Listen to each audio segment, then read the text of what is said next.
getting exactly the same way. So you want something different, you know? Kind of like that.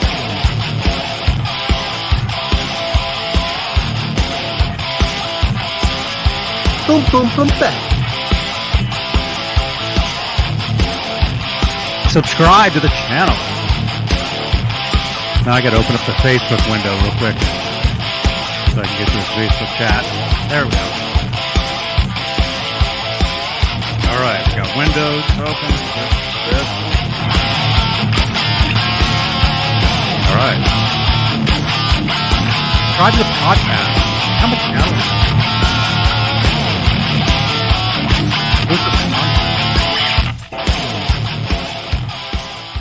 All right, where's my applause at? Here it is.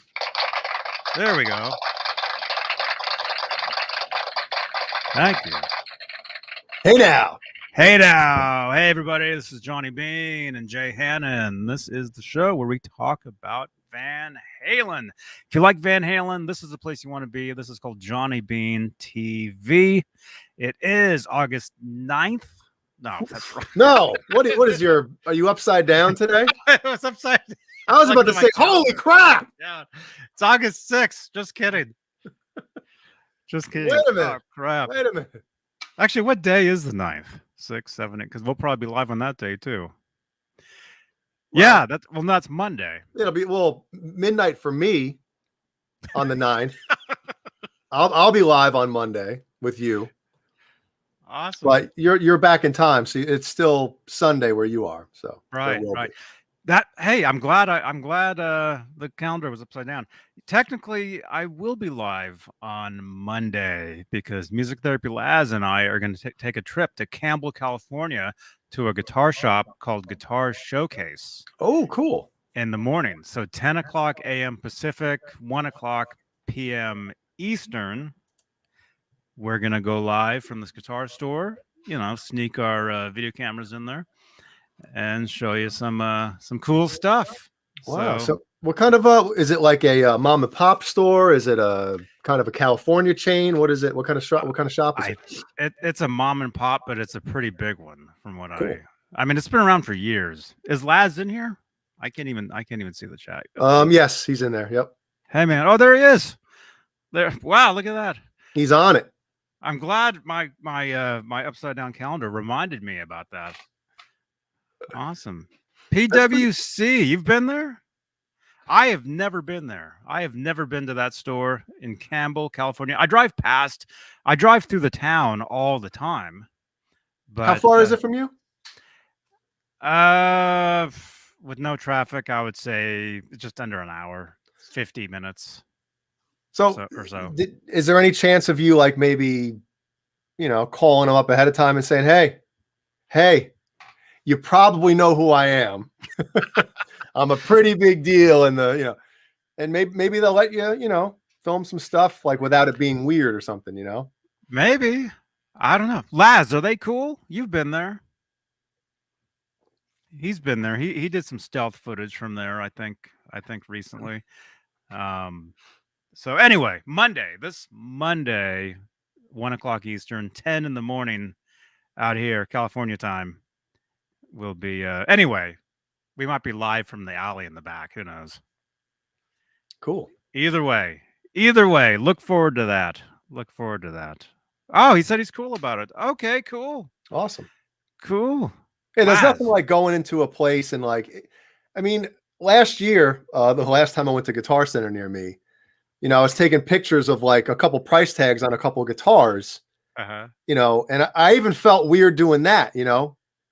I hate that feeling when you're in a store, especially like a music store, and they think, oh, he's checking prices. He's going to go home and buy it on, Amazon or Sweetwater or something like that instead of buying it from the store. So I hate that kind of feeling when you feel like you're doing something you shouldn't be doing especially like a music store, Yeah. So. Well, I mean, I do that. I film it in stores all the time, Guitar Center. For years. I mean, on the channel here, there's actually a playlist. If I can remember, there'll be a playlist right up there. I've got a whole Guitar Center playlist of filming reviews and stuff. And I think technically I've heard you're not supposed to film in, like, stores, But Guitar Center themselves has featured one of my videos before on all their social media. So I guess it's cool. Yeah. You know? Although when I do all that, I don't announce it. I just do it. Hey, I'm filming. You know? It's like, shut up out there. I'm trying to Yeah. film it here. Turn the music off. Anyway, that's something coming up. But yeah, anyway, we're gonna talk some Van Halen today. We've got some cool stories here to tell you guys. But first, let me just say hello to our executive producers, if I can find the card, because StreamYard changed everything. Here we go. Charles Green, Stephen Franklin, Joe Christian, Michael B., who joined us last Sunday. You're welcome anytime, man. Thomas Santiago, Music Therapy Laz. I will see you on Monday. Bent Tom, The Chad, James Gum, Jarhead Rock, Wayno, Michael Smith, The Captain. Yeah. Andy Carson, John Moronic, Jimmy Ray Hawkins, Mike Neese. Mike, I got your email. Thank you so much. Thank you. R. Habs, Lenny Lou and Mary, False Flag, and Steve Carmichael. That is the top tier of channel membership here on Johnny Beane YouTube channel. If you'd like to become a channel member, have your name read in the very beginning of every show, have your name in green in the chat, have little emojis you can use. You got access to the special John BL emoji, which is very exclusive. We got to get that John BL gif of him eating a Pringle and having it explode. Somebody's got to make that. Somebody's got to make that, and it is possible, because you can actually go to Giphy, and you can drop these videos into Giphy. What you do is you create an account. It's free. Drop the link to this YouTube video or that video into Giphy. Go to the section you want, and you can create the GIF of John BL eating the Pringles. Very easy to do. Very easy to do. No one has actually done it yet. I'm hoping somebody does it. Somebody needs to do it. So yeah, that's something to do. But again, channel membership here on Johnny Beane TV. Become a channel member. Try it. Give it a try. Click that the join button right below the thumbs ups, which I cannot see because I don't have a window open. 24 thumbs. Thank you. Let's see. And if you'd like to help support the channel, support these shows, any super chats will change the color of my lights. So if you look behind me, you'll actually see what we call the guitar moire. It's currently like a really nice purple and bluish. This is kind of my standard layout. And we got Ned right here. He's sleeping. Oh, he's really passed out. Yeah, he's resting up for his big excursion tonight. Yeah. Thank you for the like on Facebook. I just saw that. Hey, Sharon Wilddollar. Anyway, if you'd like to help support the show, support the channel, any super chats will magically change the color of those lights. Oh, like that? Who did that? I don't even see it yet. Steve Franklin. Oh. Stephen Franklin. Thank you so much. He doesn't like pink, I guess, huh? Stephen Franklin. Thank you, man. So yeah, see, it's that easy. It's a lot of fun. Very cool stuff. And we're also live, Johnny Beane TV Facebook page, where we got Sharon Wilddollar watching us. Thank you so much. Membership, views, comments, and Pringles. That's right. I see you. And you can help support the channel with Facebook Stars, which is the Facebook version of Super Chats. So we got that. And we're also live in the Van Halen 1974 to 2020 Facebook group. We're at 60. I can't see what it says 60 there. 60 million. 60-something members. It says 61 there. It's probably closer to 62 by now. Maybe 63. I don't know. But it's one of the bigger Van Halen groups on Facebook. So Well, if you it's like, definitely the best. I mean, you know. oh, it's the best. Yeah, it's definitely the best one out there. You know, and I'm gonna leave that card up there as I do something here because I'm signed out and I really can't. I got to figure this out. Let's see. But as a Van Halen show, that is the card to leave. So, hey, you might as well just leave that card sitting there all. The whole show for 2 hours, everybody. That card's going to be sitting there. I mean, we might as well. Yes. Might as well. Okay. All right. All right. I'm signed in. Here we go. Awesome. Yes, I want this one. And really quickly, while we're looking at that card of the greatest Van Halen group on Facebook, let's say hello. Okay, here we go. Here I am. Here I am. 29 thumbs ups. Thank you guys. Let's see. Is it VH? FBVH. FBVH is the Nightbot. There we go. So yeah, so click the in the chat there. Click the link to join the group. There it is. Right there. Join my Van Halen 704020 Facebook group. You can actually just search EVH fan page, one word, on Facebook, and that'll take you there as well. It should take you there. Let's see. Yeah. Oh.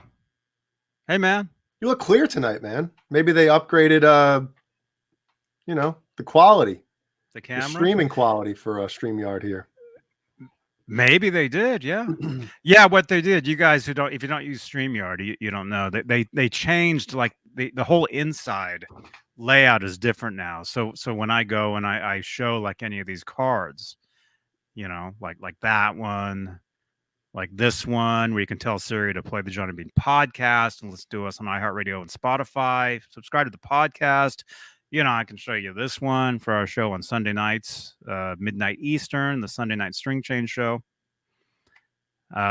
Anyway, all these different cards that I show, they're slightly they're like in a different order on within StreamYard here. So it's kind of, actually, you can drag and drop them, which is nice. I've got so many cards here. It's just maybe I need to clean some of these up. You know, maybe it's about time I get rid of some of these, like that one. Yeah. You know. I got to keep that one though. I mean, that's a nice one. Yeah, it's your name drop picture. Yeah. Well, should we jump right into some, you know, we got Stephen Franklin, who obviously with the super chat, but he said he was at the, whatchamacallit, the Boston Guns N' Roses show. Said Wolfgang did great. Oh, cool. Oh, you're there right now? Yeah. Stephen Franklin? He was there. When was the show at the Green Monster? I don't know. I'm trying to find where the hell did it go? I just had it up here. Just had it. Joe Bill. Wake up. Fenway. Fenway. I know Fenway, but when was the Fenway show? Was that 3 days Tuesday ago? He says it was Tuesday. Okay, Tuesday. Yeah, I mean, you know, all the clips that I've seen. I mean, I've said this before after Wolfgang's album came out. Like, the most impressive thing to me is his voice. You know, and obviously anybody can sing on record and all that stuff, but hearing the live clips, holy crap, he's singing his ass off. Like, that's, to me, that's the most impressive thing. Mm-hmm. Is his voice. It's just like the record, you know. So, Yep, he's killing it. He's killing it. That's good for him. It's great. It's great. It's great. And yeah, anybody that's gone to see them, like Stephen Franklin, looks like you were there. Let us know. Let us know in the comments. How was the show? What did you think? Our buddy Cameron Brown sent me a clip last night from last night's show. I guess it would have been at the Meadowlands. Not of Wolfgang, but of GNR. and it was Welcome to the Jungle. Now, I'm assuming that song is probably in the encore or one of the last songs in the set. So they probably played for at least an hour and a half at that time. But, Axl's voice was, they might as well have had me up there singing it. Wow. It was, but again, guy's older, singing that stuff is not easy. It was never easy. But again, yeah. And, singers that scream like that, there's only so many years that they can do that, where it gets to the point where they just can't do that anymore. I don't know if that was an issue. I didn't see it. I don't know. I'm just going to assume. Well, he's using a lot of his falsetto to kind of hit those notes, and understandable. I mean, we all know, how old was Axl, when Appetite for Destruction came out, in his probably early 20s, mid 20s. It's easy to sing like that when you're that age, but how many years later now? 30 years later, and it's like, it's hard. Over 30 years. Yeah. 87. 33? Yeah, 33, 34 years. So, oh my gosh. I get it. Dang. That's what sucks about being a singer. Especially like you said, Johnny, when you're singing that style that's very harsh on your vocal cords and your throat. You only have a certain amount of time where you can do that, and then at some point you can't. Yeah. You can't anymore, and that's why if, other musicians, well, plus we can talk about this for a little bit. Lead vocals, the front person of a band, the face of a band, if something happens and they can't perform as well anymore or whatever, then it's pretty much over. Yeah. Other, the background musicians or other musicians, guitar players, bass players, drummers, they can always go and do other bands. Yep. Play in other situations. Although if they do get to become, too much of a, well, let's take Guns N' Roses, Slash and Axl. If Slash was to go and do something else, that band would be known as Slash's next band, or it would. It always was too. Like Slash's Snake Pit, and he's everything that he's done. It's always. Yeah, you're right. It's always. He can't go and just join another band and have it just be another band. And well, Velvet Revolver, I guess, but that's because of the other guys. It was like a super group, so yeah. In that sense, it's a little different. But I totally understand what you're saying. Any other band that Slash or any of those, I mean, I guess they're rock stars. I mean, I guess that's what it is. But I mean, they're well known. They're well known. There's other musicians and other 80s metal bands, rock bands where they're not as known. They can go and join other bands, and it's like, oh, there's that guy. It's like, oh, he's in that band. I didn't even know. That's cool. Actually, it's like the guy that took over for in Winger when was it Rod Morgenstein? Was it him when he left? Oh, no, was he the drummer? When Paul Taylor. When Paul Taylor left, another guy came in. Mm-hmm. He was in Winger. Now he's not only in Winger, he's also in Starship.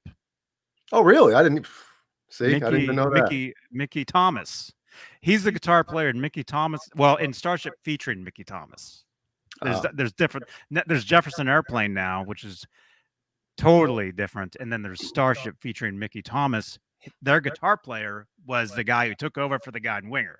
Mm. But when they play shows, nobody knows he's the guy in Winger. They just know him as just a guitar player. Yeah, and nobody knows. Yeah. So exactly. I guess it's when you mentioned the Slash and Axl thing, like those guys were literally bigger than than the band type of thing. Like they were such rock stars that, like you said, no matter what they do after that, it's always going to be. It'll be they're featuring them. Yeah. Always. Mm-hmm. Slash can't go and just join another band and it just be another band. Another band. Oh, that looks like the guy that was Guns N' Roses. No, that's Slash's. Yeah. And it'll be him in the front of all the promotional pictures. Well, at least he embraced it when he started Slash's Snake Pit, Mm-hmm.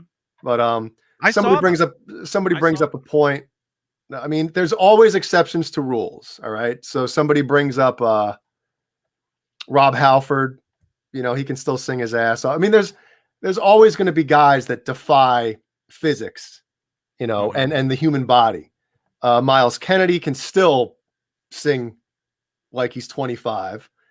You know, Sammy for a while, up until, you know, until he was about 70, he was still singing pretty well, you know. Did you see the footage of him? No. There was footage of him singing Pound Cake with Dana Strum, the bass player from Slaughter, I think. And I don't know who the guitar player was, but Eddie Trunk tweeted it out because Sammy mentions Eddie's name. You know, in Pound Cake, you know, the lyric, you know, an average guy, and he always points to Mike. Yeah. Well, this time he yelled out, like, Eddie Trunk. You know? And anyway, Eddie tweeted it. And it looked like it was from like a cruise or something. It was from like just the other day. You know. Anyway, that was Sammy doing his thing, and yeah, he can still make, you know, make it pass. You know, it's obviously not, you know, 1986, but nothing will be. No. You know, Wayno mentions Joey Belladonna. Yeah, like I know you're not an Anthrax guy, Johnny, but when Joey rejoined the band, you know, after he got kicked out in 92, whatever it was, 91, when John Bush got in the band, they had to start tuning all those E standard songs down, you know, whether it be a half step or whatever, you know, because John Bush has a low register. So that when Joey got back in the band, they were still tuning the songs the same as they have been, you know, whether it be a half step or whole step. I forget what it was, probably a half step down. And then a couple years ago at practice or something, or rehearsals, Joey mentioned like, hey, what are we tuning to? And they're like, oh, we're tuning half step down. And Joey was like, no, let's go back up. Let's sing these songs, or let's play these songs how they were recorded. And, you know, I know not everybody might think the same thing, but, you know, a song should be played in the tuning that it was originally recorded in. I've heard it a million times. A band plays live and they tune the song down, whether it be for the singer or whatever, and it just doesn't have the same attitude to it. It just doesn't sound right, you know. But when all of a sudden, when the last couple of years, the Anthrax concerts with them tuning standard again, those songs sound right. And I love it when a guy can still, you know, obviously Joey doesn't sound like he's 25 years old anymore, but he's still hitting those notes and doing a pretty damn good job at it. So I love stuff like that, man. You know, when a band can still play their songs how they were originally recorded, you know? Oh yeah. Yeah. You can't hear anything on this side, can you? No, I mean, I hear my computer barely whizzing, but there's somebody weed whacking or something. So I'm hearing like a. Is that what you call it? Hopefully you can. Hopefully you guys in the chat, do you guys hear anything?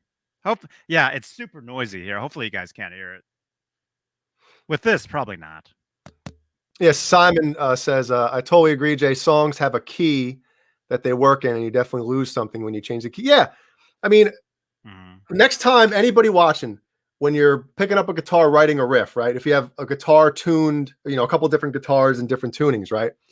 Write a riff that sounds cool in one tuning, and then pick up another guitar that maybe, whether it's a half step down or, you know, a 7-string, and play the same riff.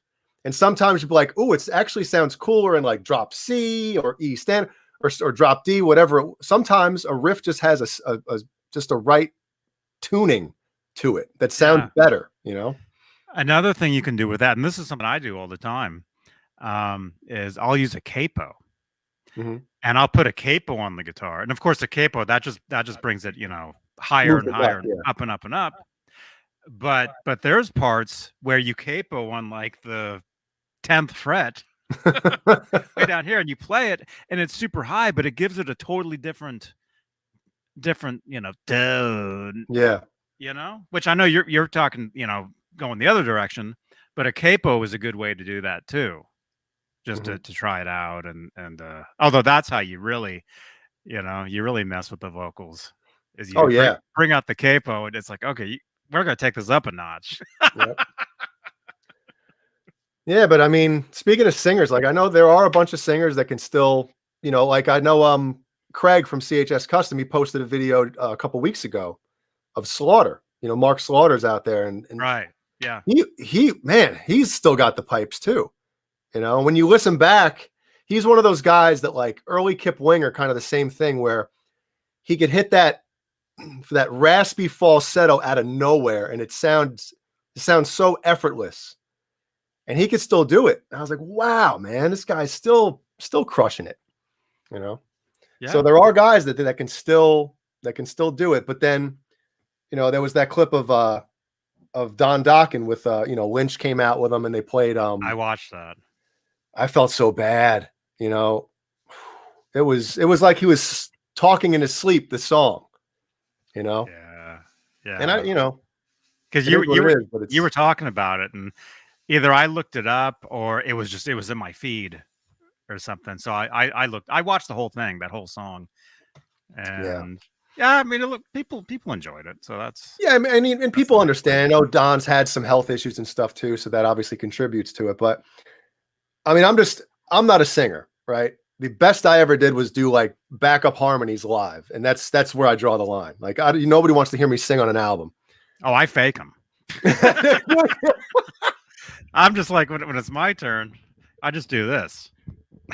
I just walk up to the mic and he's not even plugged in. So I couldn't imagine, getting up in front of a crowd of people that expect to hear 1987 and open your mouth and barely being able to like hit any notes. That's got to be a crappy feeling. But these guys still have to make a living. So yeah, but I would say most of the people at most shows are casual fans, and they're excited. Oh, if it's the original members, even if they're tuned down, most people wouldn't notice that they're tuned down. No, most people a step or 2 steps or 5 steps. Most people wouldn't even notice that. Yeah. So yeah. You want to play rock and roll music? Wear tight pants. Wear tight pants. That's it. Mm-hmm. And I know thrash metal. Was that you? Yeah, I know there's no capos in metal, but that was just an example on if you want to change the whole feeling to a riff, slap a capo on there, and even though it's the same part, it totally changes the whole entire feeling of whatever you're playing. Yep. I mean, I remember listening to in the middle of the Black Album tour, Metallica started tuning down a half step, and I, even my young ears back then, I was like, these songs don't sound right, and I grabbed my guitar. I'm like, wait a minute, they're lower than, at the time I really didn't think like, why do people have different tunings, but it's a weird thing, and I get it when guys can't hit those notes anymore. You're like, hey guys, if we're gonna finish a concert, we got tuned down. I can't hit those notes anymore. Yeah. And Sharon is saying Don Dokken lives in someone's attic now. Really? Is that true? Man. Simon Hosford. Hey, it's Saturday morning where he is. Where are you? Simon. Thanks for the chat as always, guys. A great way to start Saturday morning over a coffee. Wow. Dude. Thank you so much, Simon Hosford. Wow. Saturday morning. It's so he's on the other side of the planet. Friday evening here. So he might be in like Australia or something. Maybe. Yeah, where are you? Well, there is an A in front of the 10. Oh. So that's Australian, right? Oh, Hellstorm brings it up. He goes, anyone listen to the new Guns N' Roses single? And is it any good? He's in Melbourne, Australia. Cool. Awesome, man. No, I have not heard it. I listened to it last night and couldn't believe what I was hearing. I mean, if I'm going to be honest on the show, I mean, it's the first Guns N' Roses song like studio release since 2008's Chinese Democracy, which is let's be honest, it's an Axl Rose solo record. It's not a Guns N' Roses song. Mm-hmm. It's not good. You know, I know no one from Guns N' Roses is going to be watching this anyway, but I listened to it and I couldn't believe, number one, it was Guns N' Roses. I was like, this is the first song you release after decades of like with Slash back in the band and all that stuff. Like, I mean, I know, like I said before, they're not young kids anymore, but it's just not good. To put it nicely, it is not good. Is it this button? And this one. And I got something else for you. Is it this one too? That's what it made my phone want to do. Oh my gosh. Yeah, it's it's really not good. And you know, I do enjoy Guns N' Roses, their earlier material, obviously. I'm not the biggest Guns N' Roses fan, but they're one of those bands, in my opinion, right, that they have this huge legacy off of such a small sample. Obviously, you can't argue with Appetite for Destruction, one of the biggest, most iconic hard rock albums of all time. Mm-hmm. Appetite for Destruction is up there. You know, you can't argue with it, right? And then that was 87, right? That came out.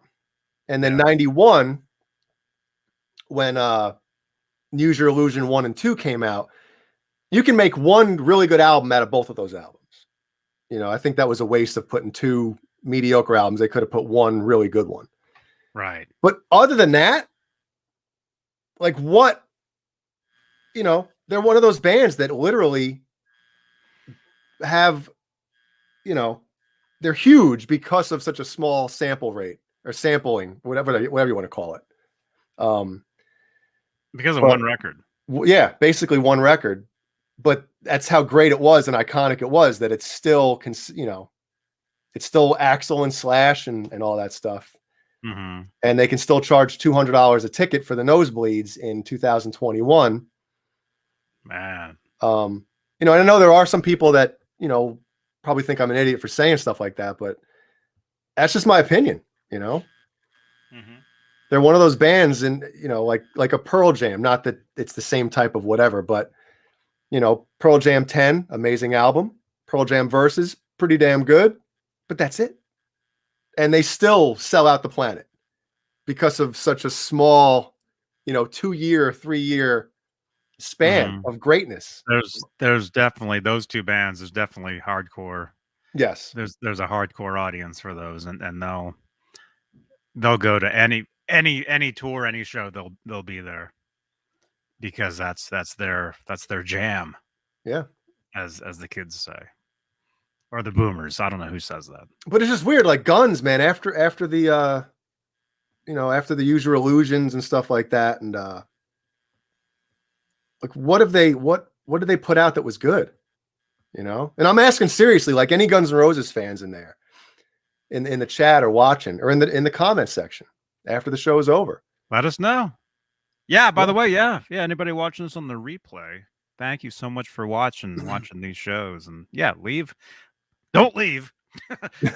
leave a thumbs up, subscribe to the channel if you dig. If you dig, you dig. Yeah. But has anybody that's been to the Wolfgang or the Mammoth / Guns N' Roses shows, has Guns been good? Or, you know, is it kind of like Yeah, that guy that just told us.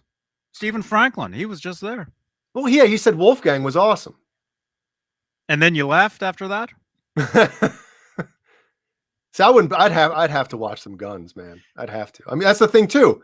I'm not a big Guns N' Roses fan, and after all the crap that I said, I would still stay and watch it because it's Guns N' Roses and because it's Axl and Slash. Yeah. That's how big those guys were in the, you know, when you put up greatest frontmen of all time, Axl Rose is on that list. You know, greatest frontmen of all time. I think Axl is on there. Or duo, you know, duo Axl as far as vocal and guitar, Axl and Slash. Yep.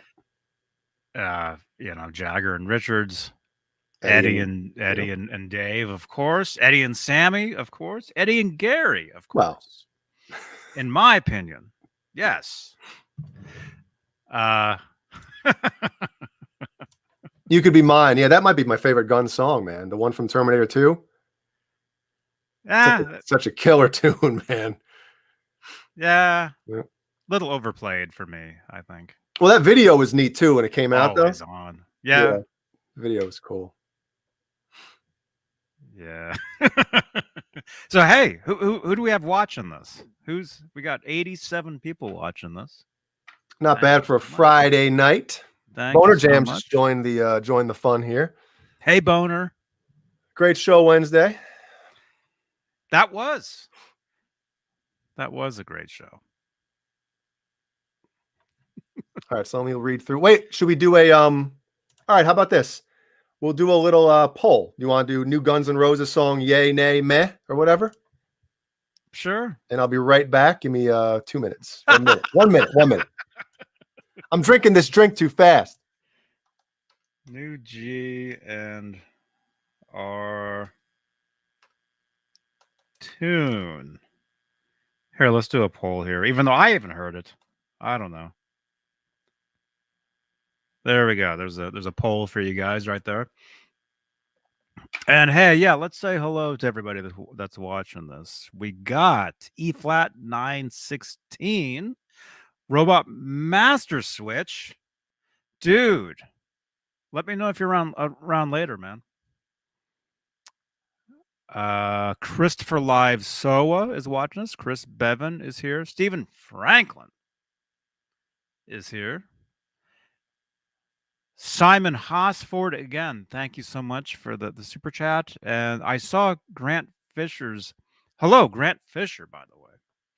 I saw his comment saying to check out your video. I have seen that. I have. Yeah, you're the one that you played. You played Eruption, right? You did some videos playing some Van Halen stuff. I think I saw the Eruption one.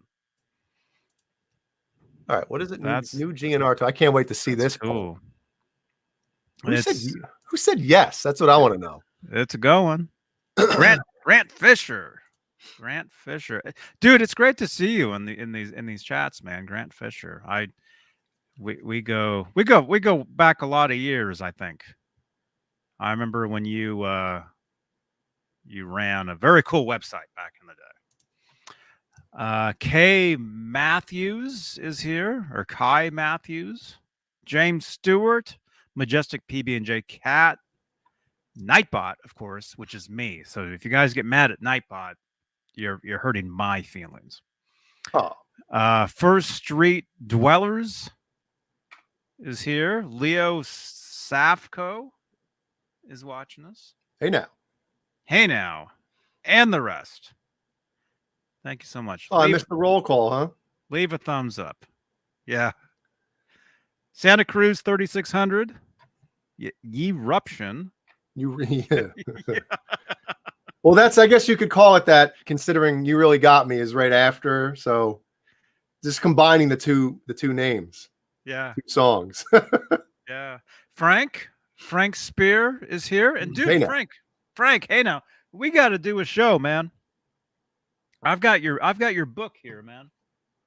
We got it's buried under some sunglasses here, but dude, have your people get a hold of my people and let's do a show talking about your book. Okay? Let's do that. Let's do that very soon. That'll be awesome. And also Frank is a damn good player as well. There's on his YouTube channel. There's a clip of him playing the Shark. Just ripping it apart, man. I can see the guitar start to smoke at one point. I'm like, damn. Not bad. That's cool. I love that, man. When I see people that, watching us and stuff, and then I go check out that, I'm like, whoa. That's awesome. Yeah. Carol Hatcher is here. Again, happy birthday. Hey, that's right. Carol's birthday was yesterday. So happy 31st birthday, Carol. 29. Speaking of somebody that's good at an instrument, You got to see my mother-in-law play the accordion. Saturday night. Let's do it. Now, it's been a while, and, you know, she complains and, you know, oh, my fingers, all this crap. Weird Al ain't got nothing on Carol Hatcher, let me tell you. I got her a couple years ago. She busted it out, and I had her learn, you know, My Bologna. Weird Al. My Sharona. Oh, yeah. When he covered it. That was pretty funny. That's cool. Yeah, everybody wish Carol Hatcher a happy birthday in the chat. Happy 29. Man. Hey, who left the thumbs down? Come on, not funny. Oh. Stop playing around. Well, Johnny, Monday is when I'm supposed to get that package delivered for that guitar related item. So, oh wow, yeah. There's no way I'm going to be able to wait till Friday for an unboxing. So you might have to do an impromptu something. What time or when? Well, it's going to be USPS, so you know it'll probably be here around noonish on Monday. Your time, my time, yes. So that's 9 in the morning my time. I'll be leaving here noonish your time to get up to Campbell to meet up with Music Therapy Laz to stealthy do some guitar shop videos. Although he was saying they said it's okay. If you want, when you get it, message me if it's around that time. We'll just we will be live anyway. So okay, let's jump on. Yeah. Jump on and open it. Yeah, that'd be cool. Jump on and yeah. Hopefully it won't be. Oh no! It's already dead. Oh, you got a new one. Yeah, it's I was playing before, a little whoopee cushion one. Does that say flap? Well, as long as it doesn't say fap. What is it? Oh, flarp. Slurp. Flarp. This lighting. Whatever. It says something. Oh, Carol's going to have to learn Get Up on her. That's her favorite Van Halen song. Is Get Up. Oh, awesome. Yeah, the trans trem on the on the old accordion. Oh, that'll be a great one. Yep. That'll be awesome. Cool. So yeah. So let's see. Of course, yeah, we've got some Van Halen articles and stories we're going to talk about lined up here. Any questions, comments in the chat right over there? Say them, ask them. We try to get to everybody. If we can't, if you'd like to help support the channel, any super chats, again, we'll change the color light. It'll pop right out. We'll definitely see those. So let's get to one of these. We're already almost an hour into this. Wow. Dang. Yep. Dang. Okay. Well, this is pretty cool. Let's get into this one. Let me make sure I got this lined up here. Okay. Let's see if this works. All right. Our friends at the Van Halen news desk are reporting that Brian May is planning to reissue the Starfleet project, which, if any of you guys are hardcore Van Halen Queen fans, you already know what this is. I don't have to tell you guys what this is. I know what this is, right? I have this on vinyl. I actually had this on CD when it was first released on CD back in 1992. It was like a B-side to a Brian May album. What was the John BL, are you here? What was the album? It was called something like Back to the Light or something similar to that. It was a Brian May album. but included with it was an official release of Starfleet on CD. So I had that way back in the day in '92 when that first came out. Back to the light. Halface, thank you. Anyway, Brian May is saying that he's going to reissue that album, and it will include unheard Eddie Van Halen guitar solos. Which, if you guys have heard the original Brian May and Friends Starfleet, it's basically every song it's Eddie solos, Eddie dueling with Brian May, playing solos back and forth. It's a great EP. Browns Fan has it on CD and cassette. Is it on? Oh my goodness! Did I just have a stroke on live internet? I don't know. Is it on streaming platforms? I could probably ask my phone instead of asking the channel. The original? I don't think so, because it was never. Well, it might be. I would think it's probably not. That's probably why he's going to reissue it. Yeah. But it is out there on vinyl. So if you can find a turntable, you can listen. What's this? You can listen to that. It is available on cassette, and like I said, it is available on CD. But I actually think it's been more bootlegged over the years than anything. So, well, on Spotify it says episode 186, Brian May and Friends Starfleet Project, but it looks like it's a podcast and not like an official album. It says this is an excellent piece of vinyl. Brian May and Eddie Van Halen together with Alan Gratzer, Phil Chen, and Fred Mandel make for a nice makeshift group. Enjoy this one. The Blob sure did. Now, you know, it'd be cool though, is if they, maybe remix it as well. Hold on. So I'm going to see if it's actually the album or if they're just talking about it, because it's an hour and 10 minutes long. I don't know how long it is. If Brian May is actually there, I'm thinking maybe they play parts of it. Probably. You're muted. What? Sorry, my button didn't work.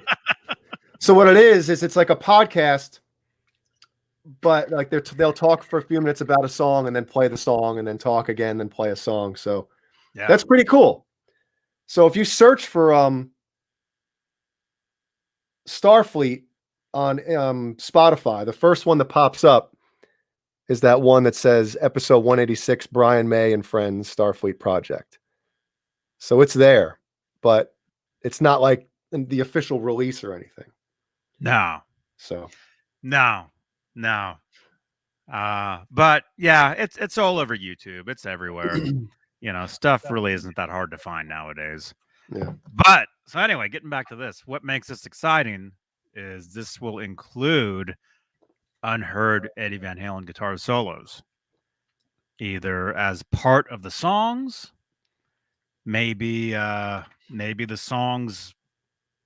Well, actually, let's read the actual story. Yeah, let's see what it actually says. There may be, is that blurry? There may be some unheard Eddie Van Halen recordings in our future, according to Queen's Brian May. Well, it's Dr. Brian May. During a recent interview with Ultimate Classic Rock's Matthew Wardlaw, May revealed that he plans on reissuing his 1983 EP Starfleet Project featuring Eddie on guitar. Among the recording session tapes are never before heard solos from Eddie. So that's the stuff that we want. Yeah. I think whether they're in the songs, whether they're soloed, meaning just the guitar tracks by themselves, that's the stuff that we want. Because anybody that's been watching this channel for long enough, that I'm a huge fan of the 1980, 83 to 84 era of Eddie's. I mean, I love everything Eddie's ever done, but there's something about the 83 to 84 period where his tone and his playing, a lot of the stuff that he did, there's something about, there's a real classic vibe to that era of his guitar playing. Mm-hmm. So I haven't gone back in there yet, but there's a few tapes of everything, which I'd love to get back into, said May. I know Eddie played the solo on Starfleet 3 times. Each time it was incredible. Each time it was different. So I'm going to go back and look at that. I think that will be interesting. That's Brian May. So yeah, so it looks like there's alternate takes. So again, however he mixes it up, whether it's the song 2 other times with different guitar solos, whatever it is, it looks like yeah, Back to the Light, 1993. I swear, I got the CD in '92. You got it before it came out. Yeah, I got it from an actually, I used to get a lot of stuff from this import place called Maud Lang in Berkeley, California. I used to get all the everything import Van Halen, and then eventually the Police, Stuart Copeland, import Andy Summers stuff. I would find from this one shop called Maud Lang in Berkeley. Right there from the shop. Right there from the shop, yeah. And they eventually moved to El Cerrito, which was just down the street from where I lived at the time, and I was able just to walk down there. But we're going back 20 years. Mm-hmm. Let's see what else. What else does it say about that? Talked about Starfleet. It's cool to just hear Eddie play on, stuff that's different from Van Halen stuff. It still sounds like Eddie Van Halen, which is the beauty of it, but it is cool to hear him play over different music. Oh yeah, yeah, and that's a great shot of Eddie from the '84 tour right there. We'll leave that up for a bit. Yeah, hey Rick Green, hey now, welcome man. Oh, Janice is back. Everybody, Janice is here. Great to see you, Janice. So yeah, I'm excited about this whenever this comes out. Looking forward to that. And yeah. Are you a fan of Queen? Just I don't consider myself I like Queen, but I don't consider myself a fan of Queen. I'm one of those guys that, like, when they're on, I like it, but But Bohemian Rhapsody.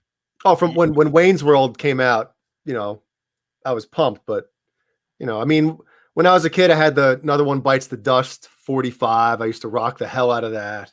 Mm-hmm. Like, obviously Freddie Mercury has had one of the greatest voices of all time, super talented and all that stuff. But I like Queen. I don't consider myself a Queen fan. Mm-hmm. But you've never heard this though. I don't know if I have, dude. I might not have heard this. Nope.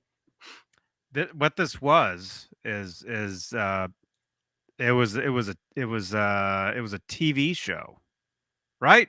John Biel, are you here? I want to say it was a TV show in Japan, and Brian May did the theme song to it, and this was the theme song, but it didn't include Eddie. That wasn't until this album came out, which included Eddie and those other guys. But I want to say the original version of this that was on the TV show didn't. Or maybe I'm wrong. It's been a long time since there is a music video. There is a music video for the song. I think it's from this record. But again, I want to say there was a TV show and there was a slightly different version of the song called Starfleet. But what I'm getting at is if you're just even slightly a fan of Queen, this album is very, very. I mean, it's all Brian May, so it has that Queen sound, of course. Mm-hmm. And yeah, it was 3 songs. It was Starfleet, Let Me Out was another song, and then Blues Breaker, which was they did as a tribute to Clapton. So they're like playing they're dueling solos. And in the chat, in the chat, who can get this first?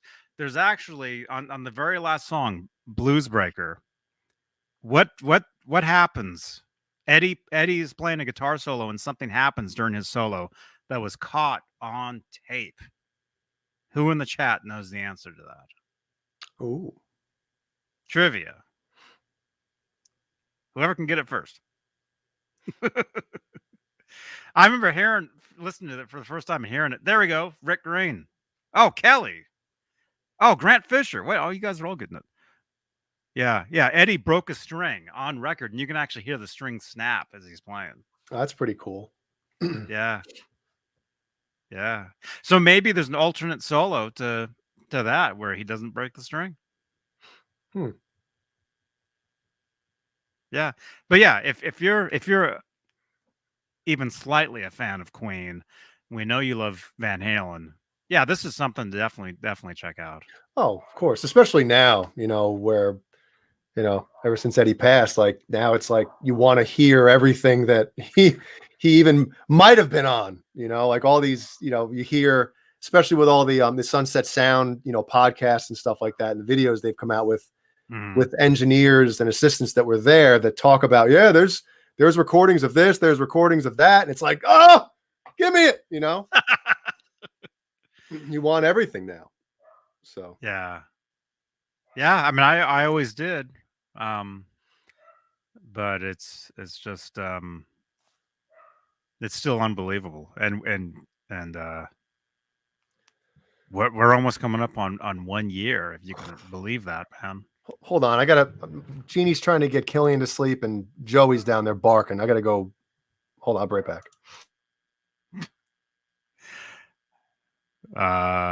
What about Master Switch? Yeah, Brian May. Yeah, he seems like a real cool dude. I mean, great guitar player, of course. And he's got that sound, as we were talking about classic duos. That's another one. Freddie and Brian May. That's another duo that you couldn't. You know what I mean? Muted,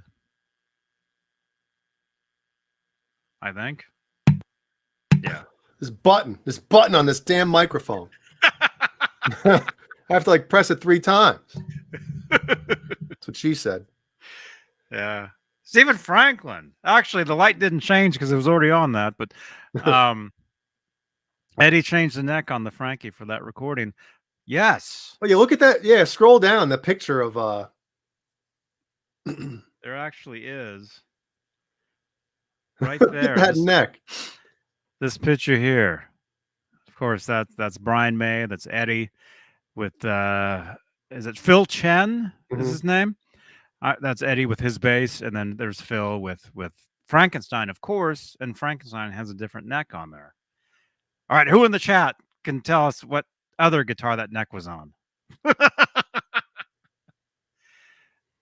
Couple years previous, Eddie toured with another guitar that had that neck on it. What guitar was that? First one to name it in the chat is a winner to us. Kelly, you got it. Yep, the Rude. Wow. The Rude guitar. Yeah, during the Fair Warning tour, Eddie had another black and white guitar, had that neck on it. Wonder why I swapped the neck out on the Frankie. I'm saying because it worked. Everything that Eddie did as far as musical instruments, the reason he did what he did was because it worked for him. So maybe, yeah, it's very interesting. Doesn't look as cool without a maple board, right? Oh, I think it looks cool. See, to me, I like stuff that's different. I think it looks cooler like that because it's different. I don't know. I think it looks weird like that. Well, then again, Eddie's not holding it, so it doesn't look as cool just from, from that standpoint alone. You know. Yeah. What this is actually, if you were to go to Van Halen News Desk, this is actually the YouTube video for that. So you could actually listen to it from there. That's fun. It looks like a garage band, like a local band taking a picture. Hey, we're playing a show this weekend. And they're all just posing there for it, you know? Yeah. Meanwhile. Yeah, that's one of the insert photos from the EP. The EP has really cool pictures on the inside of the insert. And actually there are more photos that were released at one point of them in the studio, like recording. Mhm. You know, like more stuff. But yeah, very cool. Very cool. Stephen Franklin. Thank you, man. Hey, if you want to move on to another story, if you go down there on the right-hand side, I meant to mention this to you. Did you watch that little interview with George Lynch talking about Eddie Van Halen? I don't know. On the bottom right, if you keep right there, it's got the last little article on the bottom right there. Not the Vi one. Yeah. So he had mentioned when they did the Monsters of Rock tour in '88 that virtually like every show that Valerie wasn't out with Ed, he and Eddie and I'm sure some other guys too would always go to dinner and stuff, and they'd hang out in the hotel rooms and just play guitar all night. Mm-hmm. And he said that about halfway through the tour, George started having issues with his rig, and Eddie was like, "Dude, use mine." So he said he literally used Eddie's rig for like half of the second half of the Monsters of Rock tour. And he said, that's not normal for a headliner to let, another band use their rig. But he's like, Eddie was like, use it, So I was like, it's pretty cool. Mm-hmm. And that's one thing, I think a lot of this was probably, because I never heard any stories of Lynch and Eddie and stuff like that. So I had always thought like, man, I wonder what a lot of these other great guitar players, if they had any relationship with Eddie and stuff and how they got along and everything. And it's really cool. I think I might have mentioned this a few weeks ago on one of the shows or something, that like these guys have come out, and shared a lot of great, heartwarming stories in many cases too of Eddie, on how, how he really was, not just Eddie Van Halen on stage, the real person. Mm-hmm. So like the story with Jerry Cantrell, when they got off the tour, he got home and Eddie filled his garage with like with amps and guitar, whatever, just like loaded up his garage with gear. And the Peaveys. Yeah. Yeah. Like, guy, you don't have to do that type of stuff, but he did it. It's just super cool that he would do stuff like that. Yeah. Yeah. That's awesome. Yeah. That's very cool. Kelly says Lynch talked about Eddie at his clinics years ago. All good things. Yeah, I guess I missed a lot of that stuff, or just didn't really pay much attention to it. But it is cool. Oh, yeah, that's right. He also says he gave his son a guitar lesson. My kid was going to GIT and he wanted to be a guitar player like his dad. And he took him to meet Eddie, and Eddie's like, you know what? What does it say? You're a guitar player? Let me show you. And he went back to the warm-up room and gave my son a little lesson. So pretty neat. That's cool. And that was on the Monsters of Rock era? I believe so, yeah. Because those are what, 10-hour shows? So they Something had like that, they yeah. had all day to hang out. Yep. So there has to be a lot of stories about back then. Mm-hmm. And this is a couple of them. Oh yeah, that's where it is. It says, "Hey man, take anything you want of mine." So I did half the tour with his gear. Yep. Wow. Yeah, that's cool.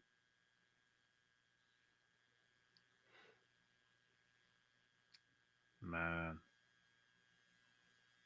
Yeah. Stephen Franklin said he saw that tour at Foxborough. Yeah, my brother saw it in at the Meadowlands Giant Stadium. Mm-hmm. And I mean, I've said this before, my brother, was never and still is never the biggest Metallica fan. But when he got home from that Monsters of Rock show, he was like, Metallica stole that stage, man.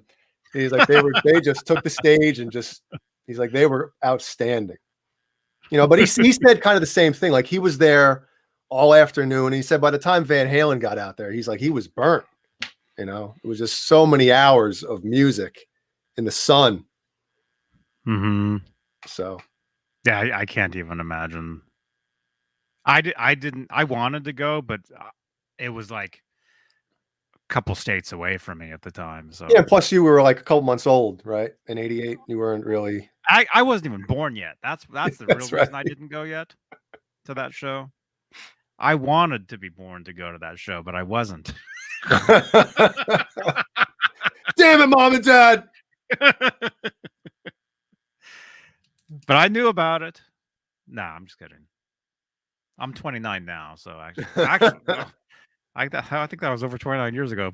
Yeah. You were conceived in the parking lot. But yeah, any bootleg footage from all that stuff is great stuff. Mm-hmm.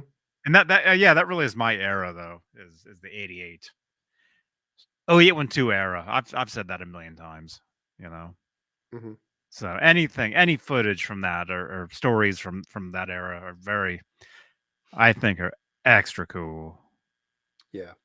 And that's prime time with like 80s rock concerts like that, few year span. Mm-hmm. I mean, I wish I would have been able to go to that concert. My brother, I was actually talking to him about it a couple weeks ago. And he said, man, you should, what the hell did he say? Something about, you should have come to that Monsters of Rock show. Mom and Dad probably would have. I'm like, dude, no, they wouldn't have let me. I was 11. Yeah, they're going to let me go with my 15-year-old brother who's, no way. That wasn't happening. Mm-hmm. I probably wouldn't have remembered it anyway, But speaking of Van Halen, we got Nerd Halen in here who had a pretty big gig earlier this week. Which I'm sure we'll talk about a lot tomorrow night. Tomorrow night, we'll hear all about it. Yep. Very cool, man. Yeah, I saw some of the footage. I saw a lot of the stills that you've been posting. Yep. And Caleb, I got to say, at 51 years old, you're getting those ups, man. He can jump still. I'm like, be careful. Yeah, be careful. One of those landings and it's all over.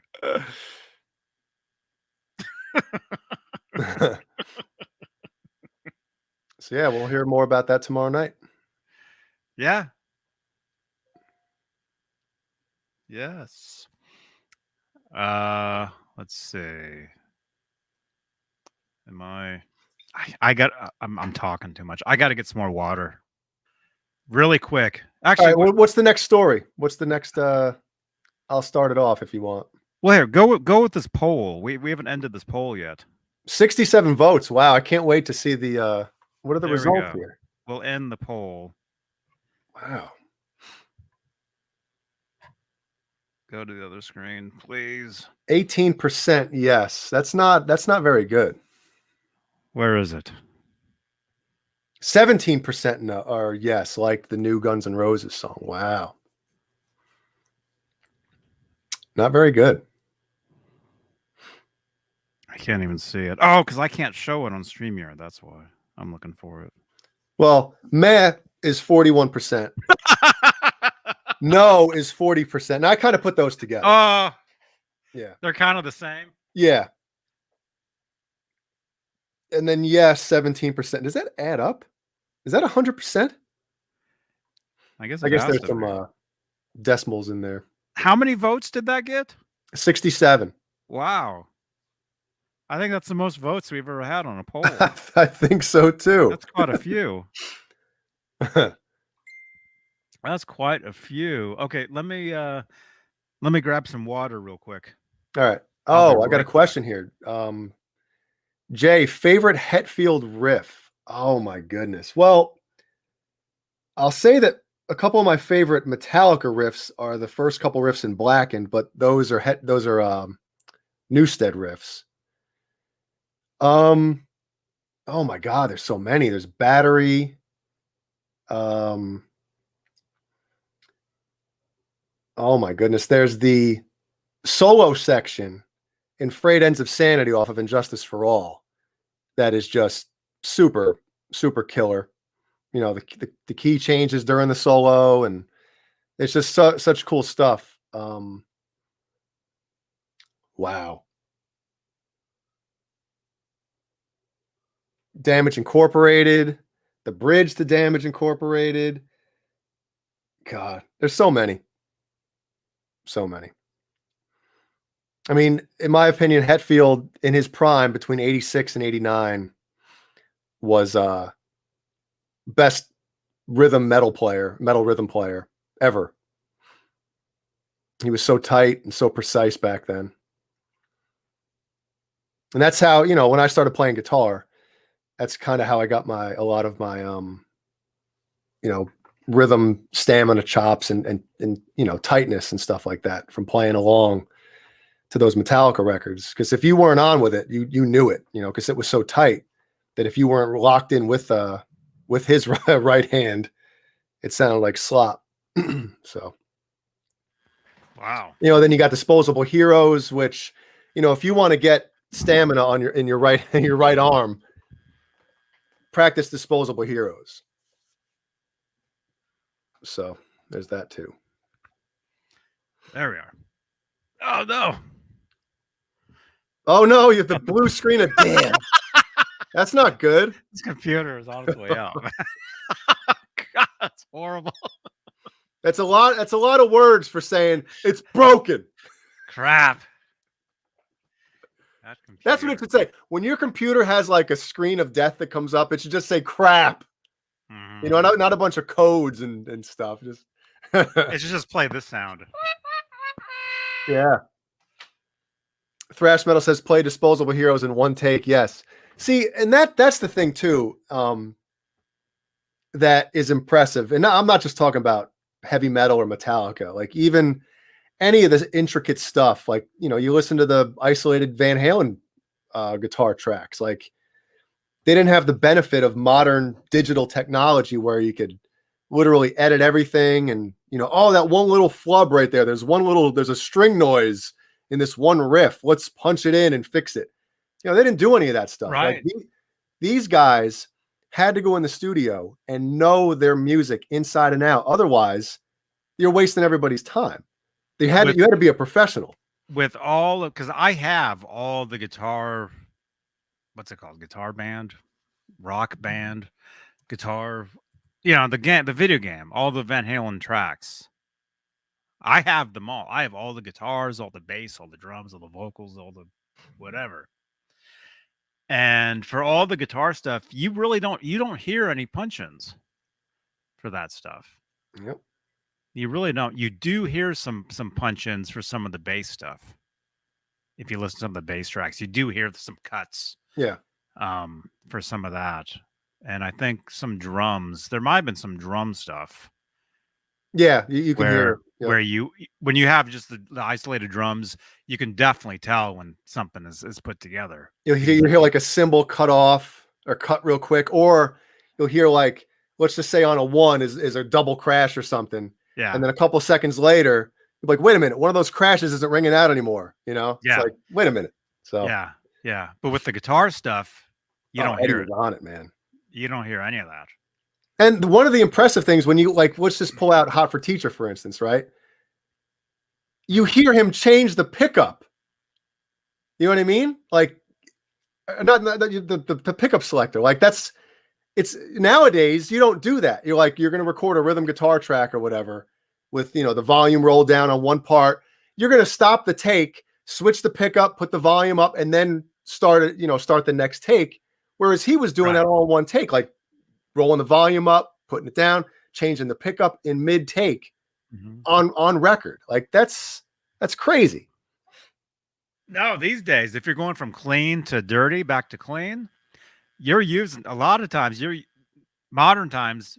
Well, you're not using an amp at all nowadays, Well, but you're using a totally different setup, yep.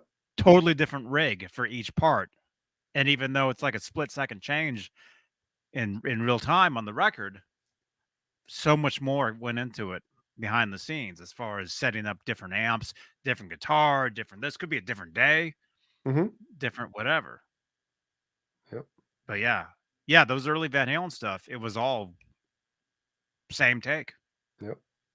You Even the know? solo too on a lot of them. It's just like you could tell he's just going right from the rhythm track Mm-hmm. right into the solo, just like not even, it's like what? Holy cow. Yeah.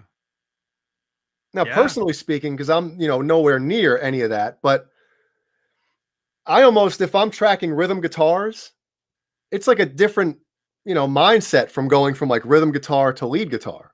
I have to almost kind of like switch everything up and kind of get into a different, you know, like think differently.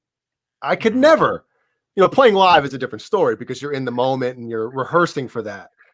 But for the studio with modern recording, you kind of compartmentalize every different track you're going to be recording, whether it's like clean guitars, rhythm guitars, dirty guitars or solos.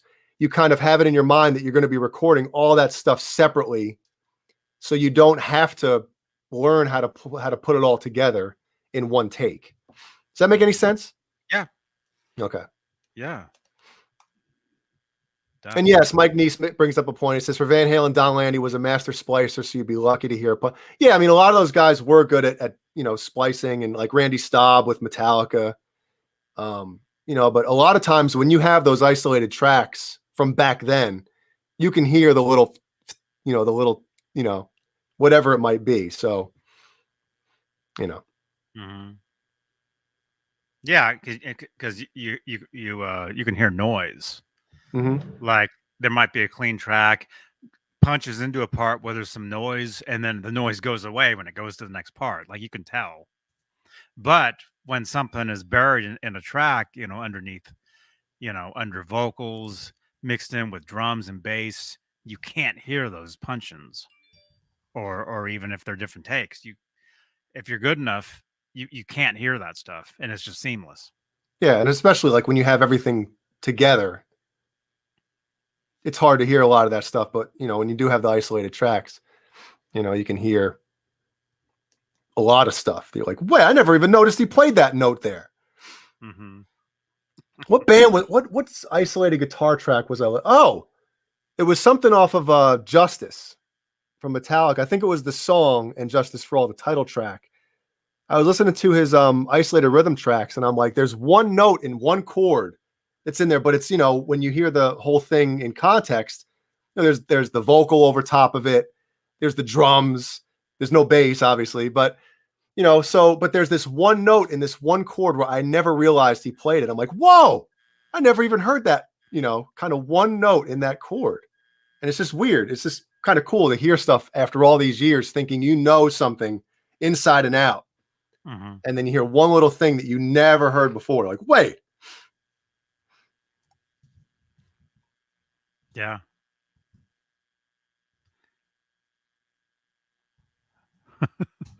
Sharon. Huh?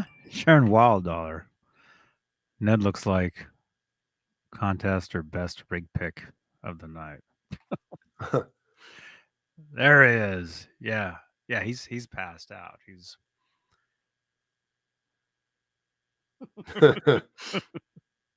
Yeah, Ned is awesome. Leave a thumbs up for Ned, please.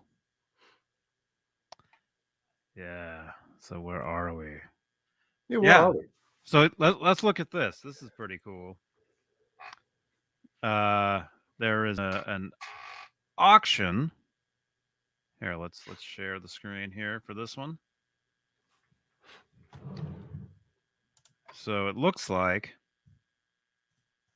here we go. It looks like at Gotta Have Rock and Roll auctions, lot 41, Eddie Van Halen owned Balance Recording used Peavey 5150 full stack.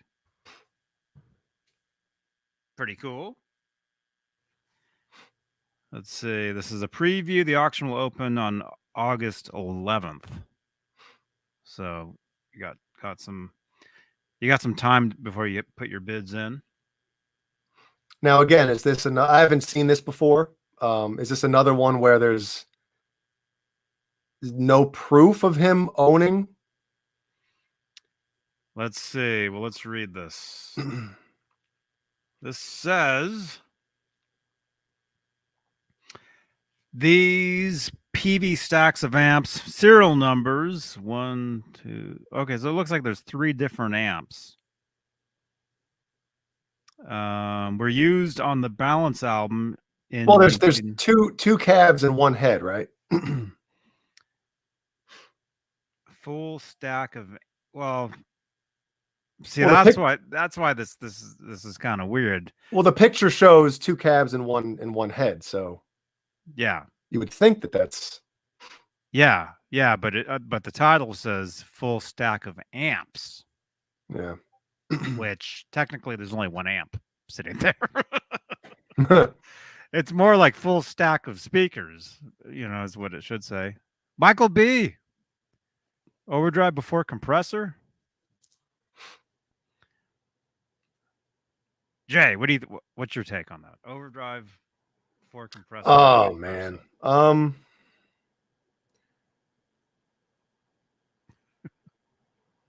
There's really no right or wrong. Yeah, there is no right or wrong. Whatever sounds better, but I mean, usually you're going to be putting on the compressor for like a lead or something like that, right? Just to give it a little extra.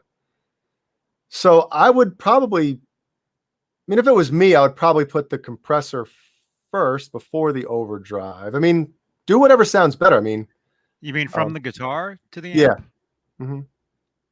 Yeah. Michael B. What I would do is I would have the guitar go. If you had only a compressor, only an overdrive, I'd have the guitar cord going into the compressor and then into the overdrive. Yeah. And then into the amp. Because truthfully, the other way around, even though there's no right or wrong, I would say the other way around would be more noisy. You get more slight. You'd get a different sound. But I would think overdrive, compressor, and then overdrive, and then amplifier. That's a cleaner signal chain. Yeah, but especially like if you're doing it for live or whatever, I would do that. But in the studio, do whatever sounds cool. In the studio, you can do anything because whatever gets that sound, that's how you get it. Right. Yep. So, well, Michael B., thank you so much. Thank you for the $4.99, man. And Michael, it was great to meet you. The other night, you were on with us for the new show, and yeah, you're welcome back, man. Come back. Come back and hang out with us.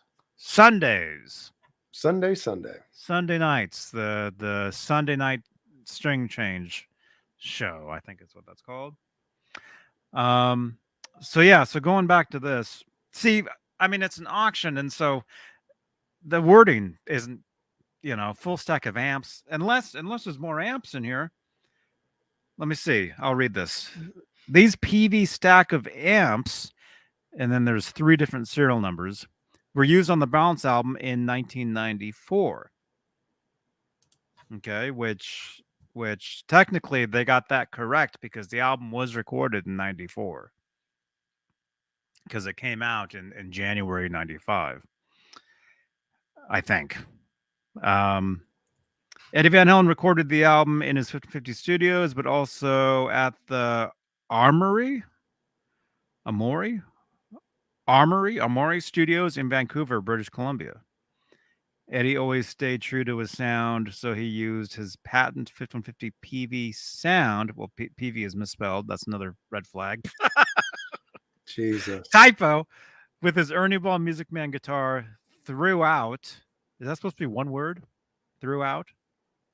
Or is that 2 words? What? Oh, that is 1 word? Okay. Throughout most of the recording. After the recording, Eddie gave the amps to Bruce Fairbairn. Fairbane. Fairbairn. The album producer for Amari Studios. Bruce has worked with the biggest names in the business, including Aerosmith, Bon Jovi, AC/DC, and obviously Van Halen. For Balance. Balance marked the end of an era for Van Halen, it being the last album having Sammy Hagar on vocals. It was the last album that actually produced radio hits for Van Halen. I'm reading this. That's not. Yeah, I'm following along with you. I don't know if that is a fact. Well, can you think of any radio hit after? Well, I guess Humans Being. That and what's the one from Van Halen 3? The one that had Without MTV. You. Yeah. So another red flag. See, these auctions, there's always red flags in these things. Well, it says radio hits, plural. So maybe that's where they get it. Well, technically, Balance had 1, 2, 3. Balance had 3. They might have had more. What? No, 3. Was there 3 singles? Yeah. There was Don't Tell Me, Can't Stop Loving You, Not Enough. Two of those songs I always skip. Oh no. Yeah. Were those the 3 singles? Yeah.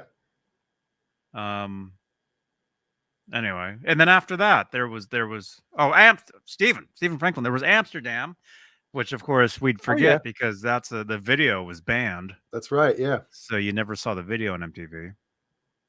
You actually had to go to the concert to watch the music video on the screen behind them, which was very cool. And I just got a text message here. I've got my phone number on the screen. That's why. Well, look, it says it comes with a letter of provenance from Scott Fairbairn, which I guess is that Bruce's brother or something? Let's see. Or did they not mean to write Scott? Well, that could be another red flag. Yeah. Who's Scott Fairbairn? Let's see. Somebody just sent me a message here. Sammy did vocals from a different studio, I think they're saying. They did some stuff in Canada at Bruce's studio. So from what it sounds like, this setup of this amp, this stack was at Bruce's studio in Canada, is what it sounds like. Let's Yeah, maybe they use these amps or this amp with the cabs for overdubs or something, you know. These amps are part of history. Being the amps were used extensively during the album's recording. The most important amps related to Van Halen ever to be offered in public for sale, is what this says. And yeah, it comes with a letter from Scott Fairbairn. Yeah, but who's that? I don't know who that is. Maybe that's his son. Okay, Scott is Bruce's son. Grant Fisher is saying. All right, Keith Hampton. At least it has that. Yeah. So at least Bruce's son is saying, yes, these amps, you know, were given to my father from Eddie Van Halen, by Eddie Van Halen. Mm-hmm. And it says minimum bid $30,000. They'll go from 40 to 60,000. Is that all the pictures, dude? Because wouldn't it be like cooler if they had a picture of the setup from inside Bruce's studio or something, even if it wasn't during that time period, at least seeing it, you know, in a real deal studio set up or something with all the gear would at least make it look a little more like, oh yeah, look, this thing, you know. Mm-hmm. Like if they had a picture from one of the recording sessions. Yeah. That would be cool. That'd be cool. But hey, if it's coming from the guy's kid, then it's probably legit. It probably is. Well, it's more, I would trust this over the guitar that sold a couple weeks ago, where there's literally zero proof that Eddie Van Halen even touched that other one. Mm-hmm. So yeah, so it's basically it's a stack. It's an amp and a slant cab and a straight cab, and then this is just the stock. That's just the stock ad. Yep. How Pretty many? much. How long did you stare at that one when you saw it for the first time in a guitar catalog when you were a kid? Oh, I thought it was awesome. Yeah. I thought it was awesome. Yeah, in the guitar magazines. And see, here's what's pretty cool about this is all the knobs are all turned all the way up. Yep. All of and yeah. Yeah, This go ahead and turn every knob on that amp all the way up and see what see what happens on a Peavey 5150. yeah. So that is the original ad. The difference though is the amp. This is the original amp right here Mhm. with the EVH right there.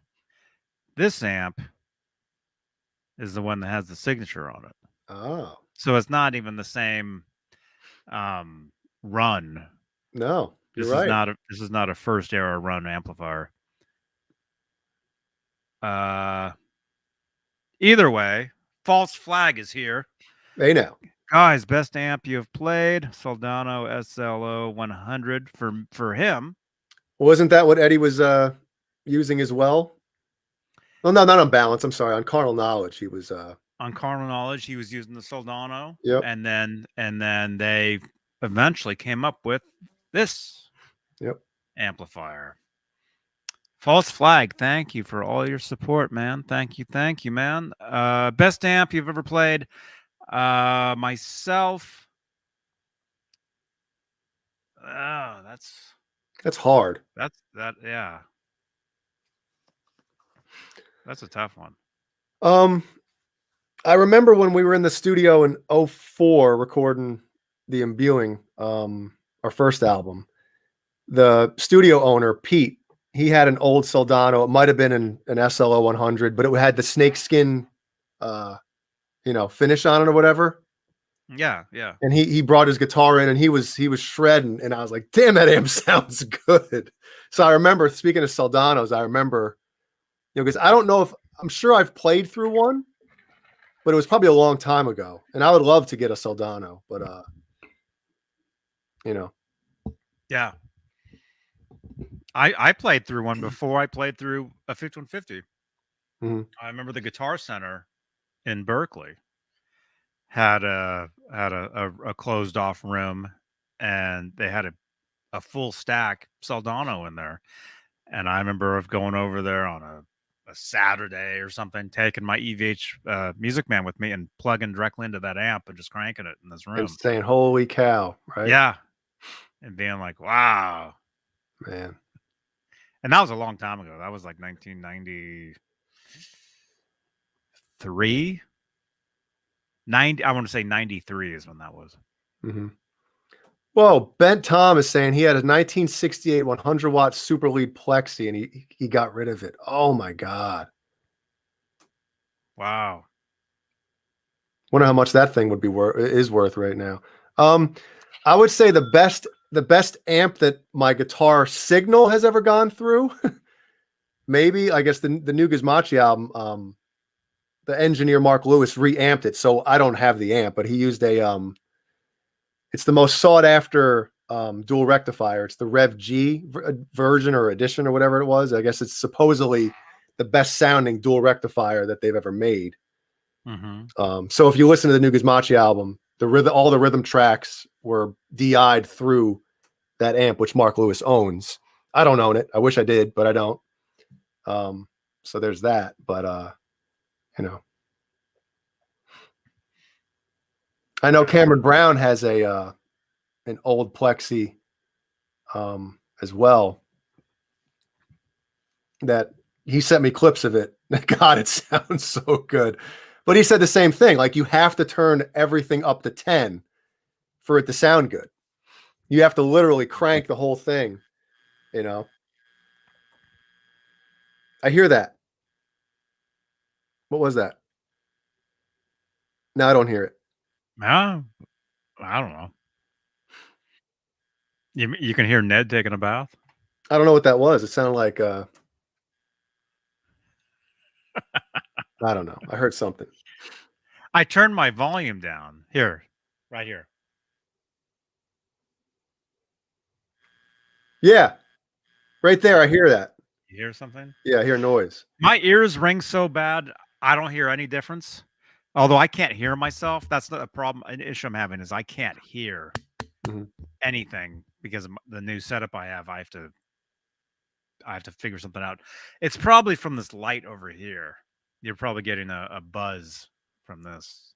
Well, I don't hear it anymore. Just when you turned it up or down, whatever you did. Well, I've heard a lot, and I've never played through one, but you know, the Friedman, the BE 100 or whatever, I've heard those are literally the best amp you can buy, modern amp, you know, because it has that old school vibe to it and mojo and all that stuff, but also can sound super modern and you can, you know, play metal with it. I think it has like, you know, the different version has like the saturation switch as well. I know Cameron owns one of those as well. So cool. Hey, Cameron. Hey now. Stephen Franklin asked, did you guys see the Pete Thorne amp mod video? I did not. Did not see it. No, but you're welcome to tell us. Tell us about it. That'd be cool.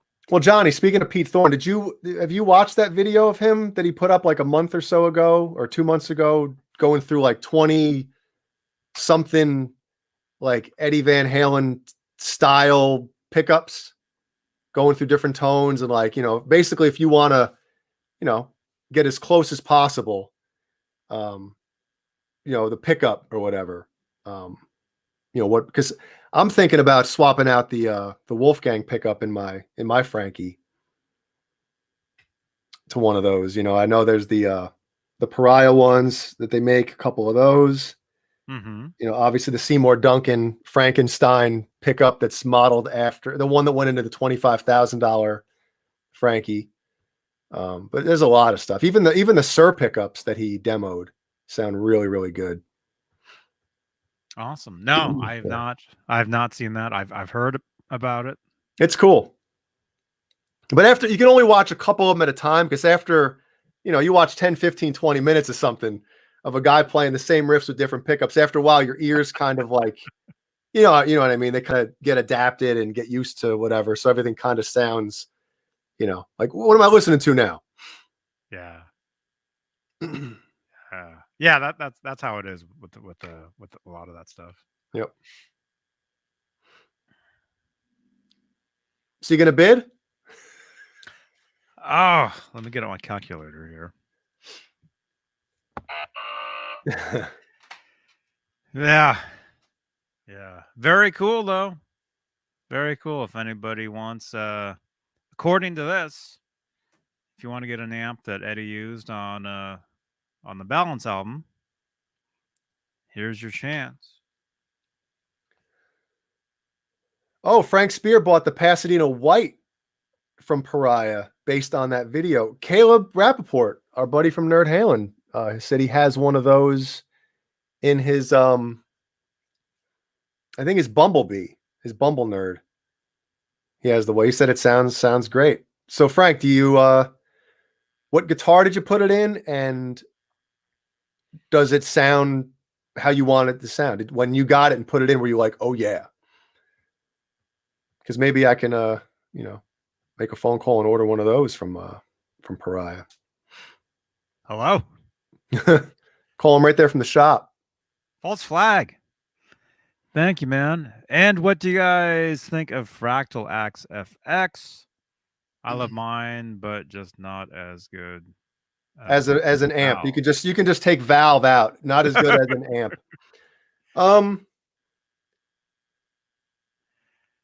I think an Axe FX is great for obviously the effects.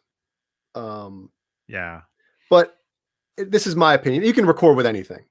But in my opinion, if you're going to record and put something, you know, real deal, you know, try to use a real amp or something. Because I mean, I think those fractals, especially like especially the distortion on them, it sounds digital. Doesn't have the meat and potatoes and the saturation and the sag and all the other stuff that, you know, like tubes would bring, and just that color. So, you know, I mean, albums are recorded with those things, so it's not like it can't be done. Oh no, people use them. Yeah. People use them. They get great sounds out of them. Myself, I have not personally used a fractal. I know somebody who has. I know somebody. I've seen somebody using one. There's a friend of mine. He I'll drop a couple names. We usually meet up at the Jason Becker birthday parties at Jason's house.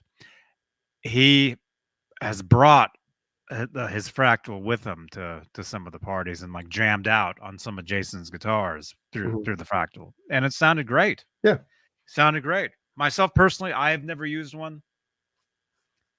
I'm sure they're great. I have no problem with anything gear wise. If it sounds the part, if it works for whatever the situation, use it. Yeah, and if you're going to use something like that, try to get it to sound unique. Like, you know, as I know Larry Mitchell, for instance, he's endorsed with Fractal and uses I forget which one he uses, but when he plays, you know it's him. So he has his own sound that you can tell instantly that's Larry playing. You know, which I think is a great thing. So if you're going to use something like that, definitely, you know, try to get your own little mojo out of it. I know, you know, from experience as well, like Cameron Brown, you know, has sent me tracks, you know, because I mixed a song of his a little over a year ago, I guess now. And at first he was sending me rhythm guitar tracks with the fractal, and then obviously with the amp tracks next. And I was like, dude, it's not even close. Like, you know, the amp sounds so much more real. And he's like, I know. So, but we had to try, you know, I told him, I said, dude, send me everything. Did you And, mix you know, them maybe together? we can blend or do whatever. But the second he sent me the fractal rhythm tracks, I knew instantly. I was like, we're not using these, you know? Yeah. And he kind of says it as well. I don't want to go on a ramble fest here, but he kind of says that when he's playing guitar with his axe effects, just like he said the distortion, it gives him no inspiration. But once he plugs into an amp, it's just once you feel it, you know, it's a whole different vibe. So, but whatever inspires you, make it work. Yeah, and there is, you know, there is a feeling with a real amp that you can't get out of any manufactured tone amp, whatever. I mean, you really can't. I mean, a lot of the stuff, it gets really close and sounds great, but there is some of it could be in your head though too. Like maybe if you A-B'd the stuff and didn't know which was which, yeah, you know, then.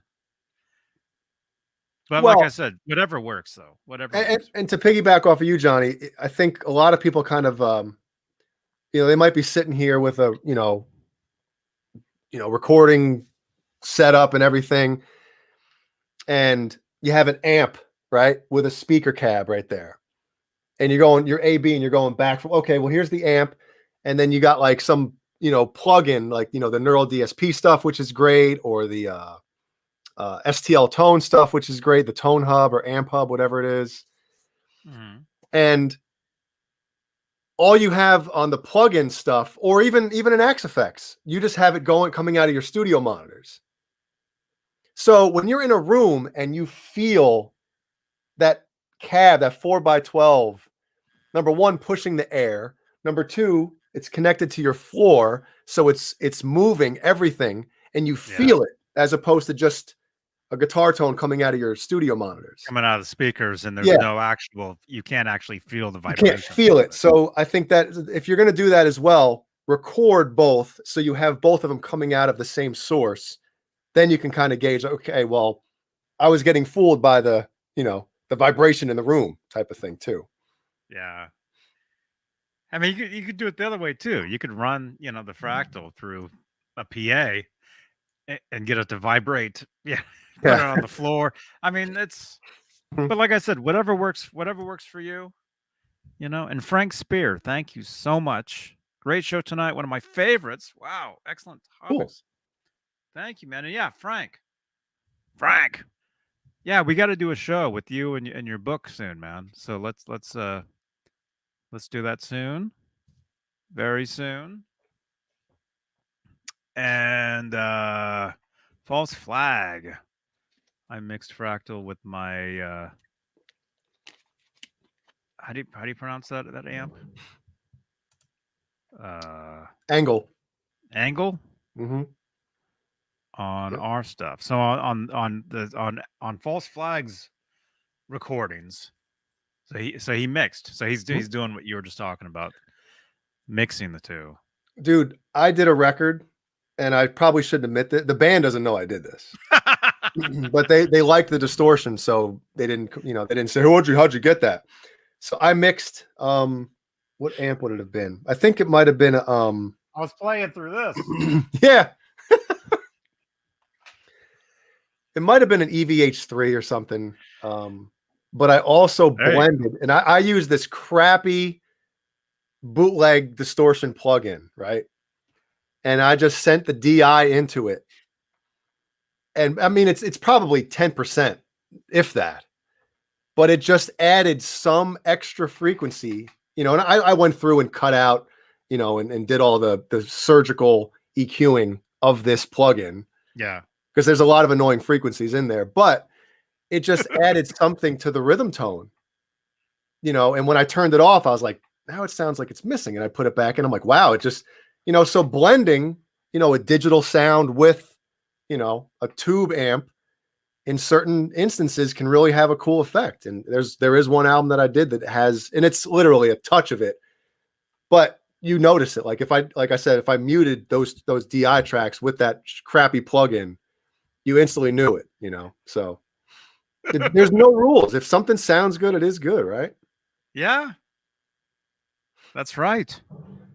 That's right. False Flag, thank you again.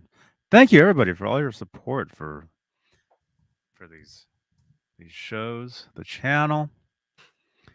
I got to refill real quick. I know we're winding. Well, technically, I shouldn't say that because once you say that, people start. Well, I shouldn't say that either. And don't be embarrassed. Like if you're out there and you're recording and stuff like that, and you find a tone from that snobs would say, "Oh, you didn't use a real amp on that, dude." For one thing, don't listen to snobs. No, definitely don't listen to snobs. We're not snobs. We're just Van Halen snobs. Anybody that says, no, this isn't right, use this, that sucks, don't listen to that. Don't listen to him. If you now again, go ahead. What? I forgot, I have an unboxing.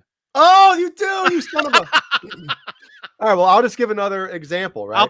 I'll be right back. Keep exampling. So Ben Tom says Gizmochi. There are, let's see, probably 3 leads and 1 solo on the new Gizmochi album that I actually recorded back in 06 and 07, probably 06, that I used the damn pod, like a Line 6 pod, that are actually made it onto the record because I tried re-recording them, when I was recording all the lead stuff and solos a couple years ago for the album, and I just couldn't get the same, the takes just weren't as good.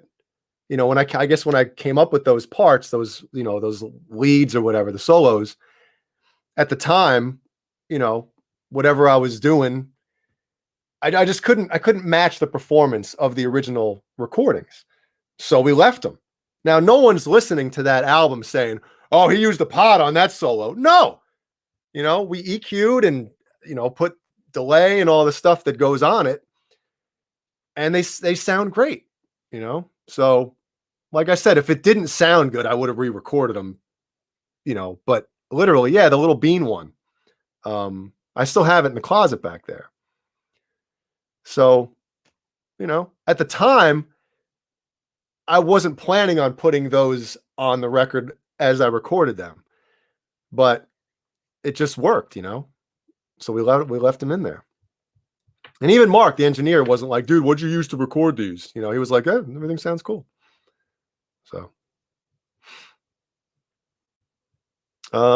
let's see. Pete Thorne played a stadium gig in Japan with a pod kidney bean. Yeah. You know? All right. All right. There are no rules. Do whatever you want to do. But if you do have the option to use a real amp. Yeah. Well, you can hear me, right? Yeah. There are no rules, but I mean there's logic. Yeah. Although that's not what I mean. You know, you do have to plug the mic into the speaker. You know, actually, no, you don't. There's wireless Plug it mic. into it. Yeah. Yeah. No, thing is, there are no rules. However, you get whatever sound you get, and if you like it, and don't take a dump until the show is over. That's right, Sharon. That's that's right. Okay. All right. So we talked about that auction there. We got this little guy here. We got my favorite little guy right here. Came to make an appearance. There he is. Everybody's favorite. Ned. There he is. All right, yeah, don't leave. Don't leave, you guys. I've got an unboxing. What? Yeah, he's the Stripe Series cat. There he is. Look at all the stripes on him. The original Stripe Series cat, Ned. Ned Halen. There he is. All right, don't leave, you guys. Don't leave. Don't leave. I've got an unboxing here. Although I can't put this. I can't. I don't know how my cats actually let you do this, but he lets me hold him. Right? Ned. All right. All right. Here. There you go. All right. Unboxing. Here we go. I did a tease for channel members, actually. If you're a channel member, there's a bonus video for you guys today where I showed this. And I actually told you guys what this was. So if you're a channel member, you already know what this is. Oh, yeah. But if you're not a channel member, you have I'm no upset. I didn't get mine yet. Oh, man. Mine got shipped after yours. Man. Hellstorm, I'll check it out later on tonight when I get a chance. Thank you for. I guess he sent me a Twitter link to some band or something. Oh, cool. All right, ready? Yeah, I think it's a Pod 2.0, Grant Fisher. I think that's what I have. Yep. The Pod 2.0? Yeah. Which one is that? Was that the which one do I have? It's like the maroon one, not the red one. It's like more maroon. I have the X3. Yeah, no, yeah, maybe that's it. The X something. The X. Maybe that's the one I have. I have the X3. I got it brand new years ago. You have it right next to you? Yeah. Let me see it. Let me see if that's the one. Well, it's kind of plugged in. Hang on. It has cables and stuff on it. How far can I hold it? Yeah, I'm pulling cables. Okay. We get it. It says X3. Oh, I gotta stuff it back in here if I can say that. You guys have never really seen my desk. My desk is like 2 layers. My desk literally is like this wide, and it has layers. I've got monitors. I've got monitor speakers. I've got monitors for the computer. My computer actually sits right up here now with lights. It has all these lights going off. I got my mixer down here. I'll do a tour. I'll do a tour of my setup here at some point for channel members. So become a channel member like Stephen Franklin. All right. Kernels. Yes. Kernels and bent Tom. The light didn't change, but because it was already there. You need to have Simon Hosford on sometime. He is a pro touring guitarist from Australia, played with Men at Work, Tommy Emmanuel, and is super talented. Yes. Bent Tom, thank you so much. And yes, Simon. Simon, you gotta jump on with us sometime, man. We need to do a show. I think we're connected on Facebook, Simon. So have your people get a hold of my people. Simon Hosford, we'll have you on. We'll have Frank. Is it Frank? The guy that wrote the book? Frank Spear. He'll be on with us. We need to book these shows. We need to book these shows. All right, so Colonel's. Colonel's Gourmet Popcorn. Look, let's see what they sent us. Let's see what's happening here. How do I spotlight myself? There we go. Ready? Yeah. Oh my God. Oh yeah. Wait a minute. Yes. So you got, is it movie theater? Is that what that is? Yeah, hold on, hold that up. I gotta take a picture. Taking a picture? Yeah, I'm sending it to Oh, well here, get me in there. Okay. Got it. You got you got double. Oh wow. What if you got? Take any of this out, I'll have to start eating it. Well, God forbid. We got the movie theater popcorn. All right. This will be on deck for tomorrow, Saturday night with John BL. And that's nice and packed in there, huh? It is. So we got 2 of those. We got 2 of those, and then we also have the Cajun mix, like the mix, like trail mix. Oh, that's so good. The Cajun, my God. We got the Cajun. We got 2 of them. 2 Cajun mixes. I can eat a whole pack of this in 1 hour. That's why I had them put in 2 of them for you. Although I get in a lot of trouble if I do. So your wife would be like, "Come on, you ate them all." Well, no, they've got a pack for you too. My boy. So there we go. We got 2 of these. Thank you again, Colonels. And we got 2 of the movie theater popcorns. Right here. The stuff is amazing. And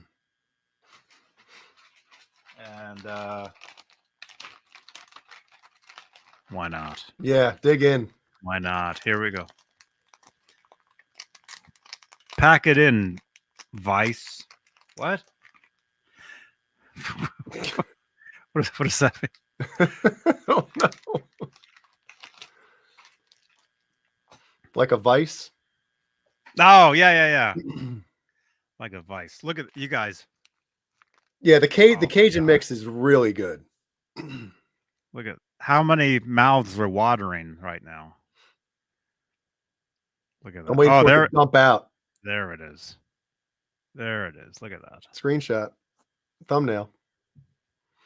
What is the best? Islander Winder wants to know what is the best flavors of Colonel's popcorn. Well, I like the Chicago mix, which is the caramel. I say caramel. And the orange cheddar or the yellow cheddar. That is, if you're going to order, it's the combo. It's the caramel and cheddar combo. It's delicious. Oh my God.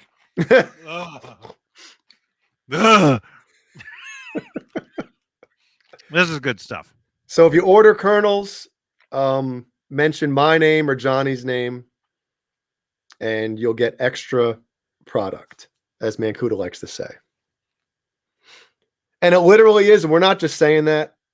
Colonel's popcorn literally is the best popcorn I've ever had in my life. Yeah. So see, when it comes to other stuff, don't listen to snobs. But when it comes to popcorn, we're snobs when it comes to food. That's the one thing Jay and I actually are snobs about is food. Okay, that's the only thing. Musical gear, use whatever you want. It's all great. mix it up. But when it comes to popcorn, kernels is the stuff you want. Stick with the best. Yeah, if you want to eat subpar stuff, go right ahead. But if you want to eat the best, it's got to be kernels. Oh my gosh, I'm gonna ruin my dinner if I keep going here. Well, just have that be your dinner. There you go. Huh? We're having broccoli? I'm having kernels. Yeah. I don't need vegetables.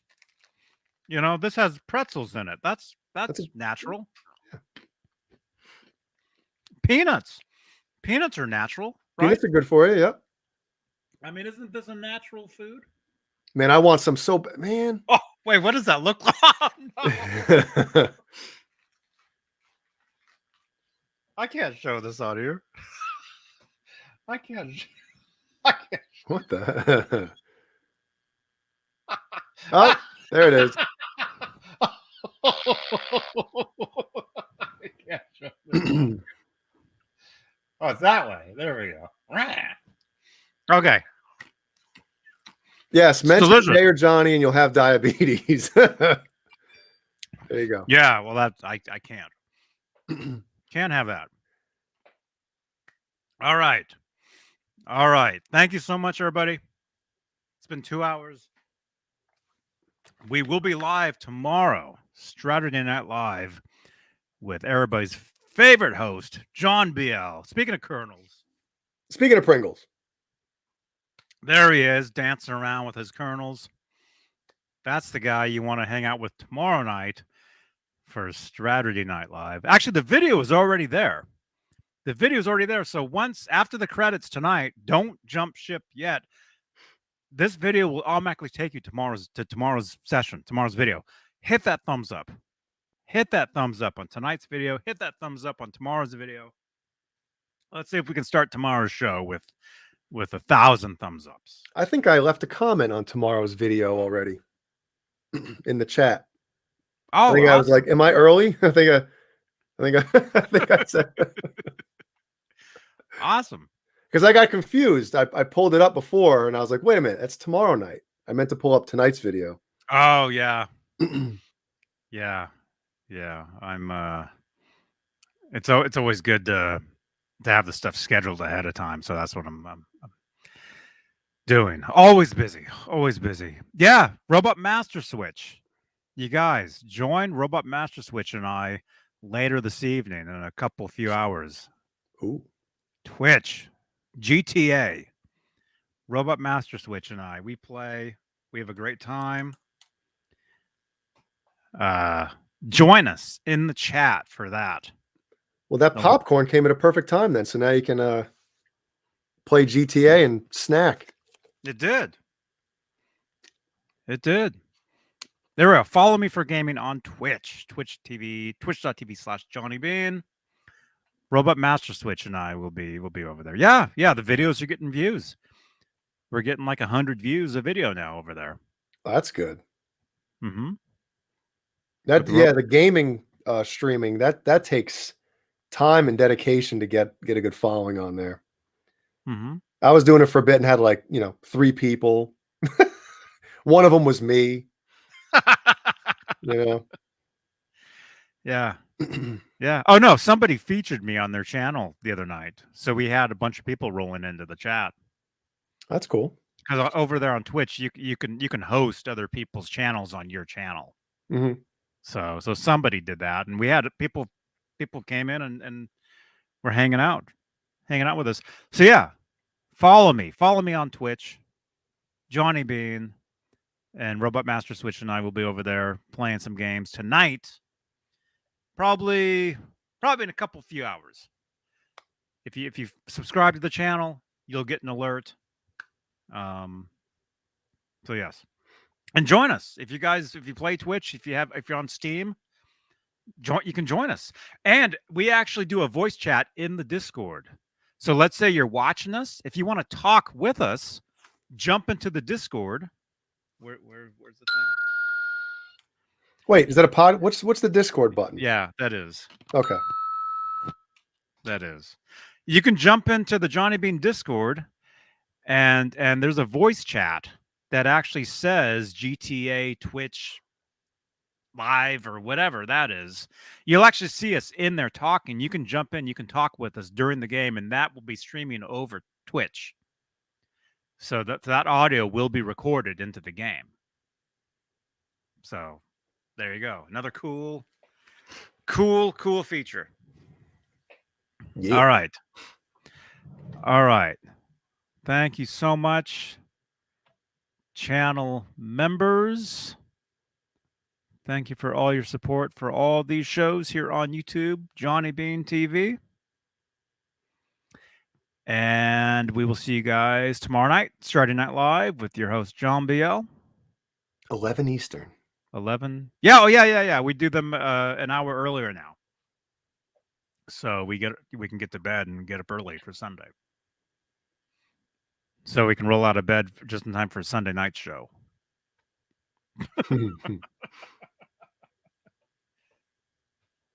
All right. Thank you so much. Thank you. We love you all. And we'll see you guys. See you guys soon. Oh, and I'm doing the second channel on YouTube as well. So daily, just whatever over there. So follow me over there as well. Where's the thing? They changed everything in this, and so it's harder to find. Outro all shows. Here it is. All right. Don't leave. Well, that's right. Don't leave. Don't leave. Stay here. It'll take you to tomorrow's video. Leave a thumbs up. Join us tomorrow and every day. Bye.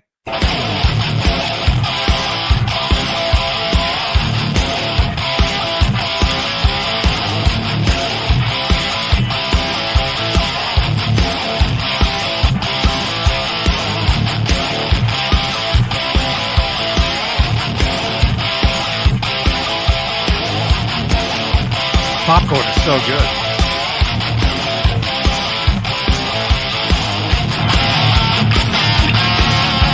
All right, again, don't leave. Once I hit end, this will take you to tomorrow's video.